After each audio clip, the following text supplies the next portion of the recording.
اولاً تو یہ ہے کہ خطبہ چاہے کوئی سا بھی ہو، چاہے وہ جمعہ کا ہو، نکاح کا ہو، عیدین کا ہو، اپنی ذاتی حیثیت کے اعتبار سے وہ واجب ہو، فرض ہو، سنت ہو، لیکن چاہے کوئی سا بھی خطبہ ہو اس کا سننا فرض ہے، چاہے وہ نکاح کا ہی کیوں نہ ہو، اس کو ادب کے ساتھ توجہ کے ساتھ سنا جائے گا۔ بنیادی چیز یہ ہے کہ ادب اور توجہ کے ساتھ سنا جائے، اس دوران نہ کوئی کلام کیا جائے، نہ کوئی بات کی جائے، یہاں تک کہ قرآن پاک کی تلاوت کرنے کی بھی اجازت نہیں ہے، سلام کرنے کی اجازت بھی نہیں ہے،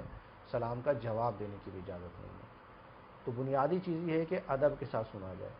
اب جمعہ وغیرہ میں چونکہ دو خطبے ہوتے ہیں تو اس کے بھی آداب مذکور ہیں، تو اس کے آداب کے اندر یہ ہے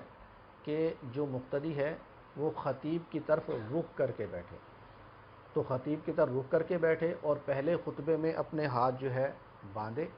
اور دوسرے خطبے کے اندر اپنے ہاتھ جو ہے اپنے رانوں کے اوپر رکھ لیں۔ تو یہ عمل جو ہے مستحب ہے، اچھا ہے، اور اگر کوئی اس طرح نہیں کرتا تو بھی گناہ گار نہیں ہے۔ اصل جو لازم ہے وہ توجہ کے ساتھ انہماک کے ساتھ خطبے کو سننا۔